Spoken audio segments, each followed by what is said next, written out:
Good evening from Los Angeles, California. I'm Dr. Ryan Ava. First, let me congratulate Senator Raphael Warnock and his team on winning their re-election bid to the United States Senate, and to the great people of Georgia who voted for democracy over autocracy.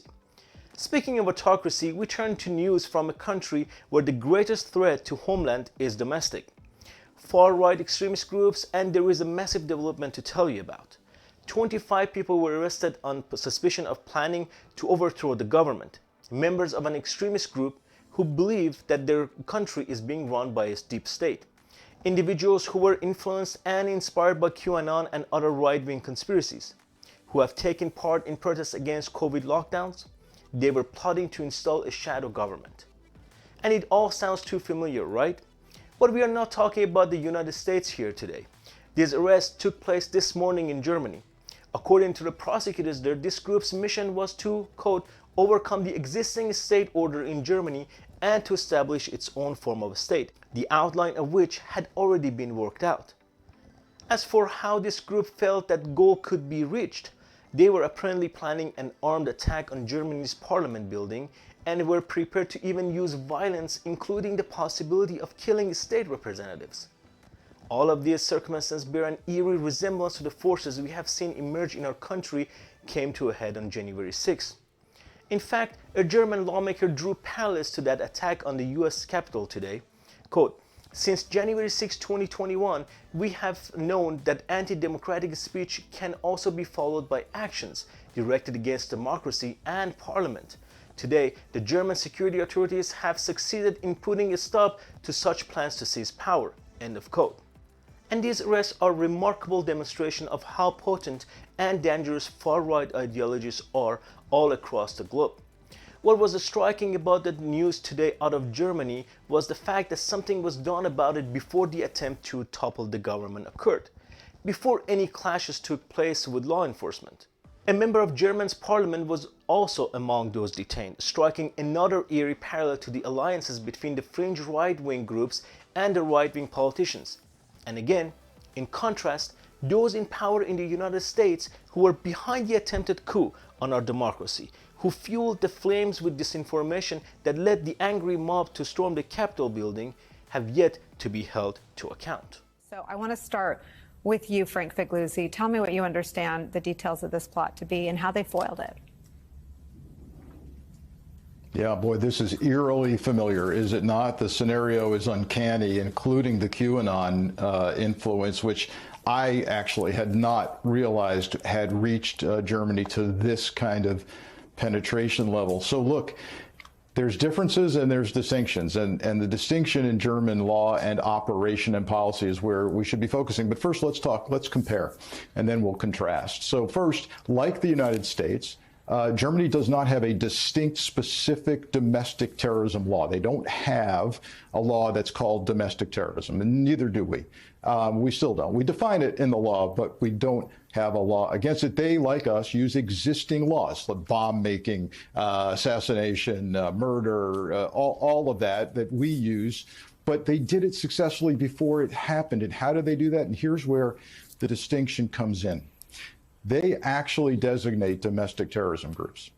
We do not. And contrary to what many Americans think is that, yeah, sure, the Oath Keepers, the Proud Boys, the Three Percenters, right, they're all designated by the government, right?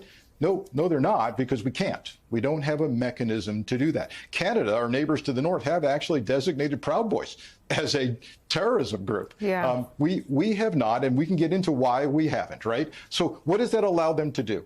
It allows them to very early and proactively do things that we simply don't do here.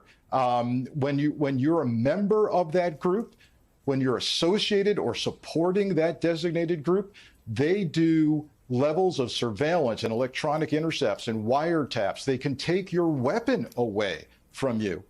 They do all of that. We don't do that, and we can have that discussion about why we don't, but that really enables them to get out in front. They are a serious counterterrorism nation. They get it. Their history of atrocity, of course, makes them keenly sensitive to preventing anything like that from happening again. And the other thing is they swiftly tweak their laws. I mean, they did it in March of this year, Nicole. If they see a threat, they see a gap in the law, They are quick to address that gap. Well, Nicole, as you mentioned, in my last book, I deal with the kind of global spread of this kind of far-right nationalist ideology that we're seeing on both sides of the Atlantic. And to me, what this demonstrates is how much we live in a global information space. So 10 or 15 years ago, an American conspiracy theory like QAnon or other American conspiracy theories about a deep state probably would have been contained in certain corners of American discourse. But now this stuff travels globally on Facebook, on YouTube, on Twitter. And so people who are susceptible to the same grievances in Germany are consuming the same things that far-right people are consuming in the United States. It speaks to the globalization of these conspiracy theories and ideologies. The thing that's striking is the German authorities detain one lawmaker there. We don't know the results of that detention or questioning. But I always think of the assistance that Trump's lies about election fraud received from the Republican members of Congress. I think 131 of them voted to overturn the results of the election after the coup, where they all went running. It's not as though Democrats ran and Republicans in America didn't.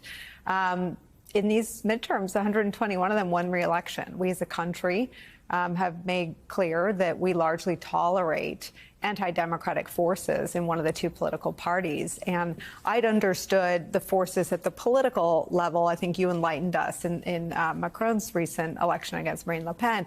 But to see the penchant for violence in the grassroots in a European country, I don't know why it was so startling. Of course, it's been there all along. Yeah, I mean, I guess it's the arrest and the scale of the intelligence operation, and then watching these videos of them cracking down into houses and taking these people away. And there are a lot of similarities. You're right. I mean, one German lawmaker, centrist German lawmaker today said this is not just about Germany. This is about a threat to parliamentary democracy everywhere. I mean, you're hearing those echoes. My understanding actually is that it's a former member of parliament who was arrested, a woman who was a member of the AfD and is now a sitting judge. I mean, there had been kind of questions about why she was allowed to be a sitting judge because of some of her social media posts that were retweeting QAnon stuff. But that, again, there are similarities. A member of a far-right parliamentary group who had been a member of the parliament there, one active duty soldier was arrested, former members of the police force, former members of the military. And it is this kind of, toxic group of people with links to the security forces who were amongst those arrested. Very similar to what we saw on the attack on January the 6th here. But also, one other thing that I do think is interesting is this group is a real hodgepodge of misinformation. I think Ben is quite right. This is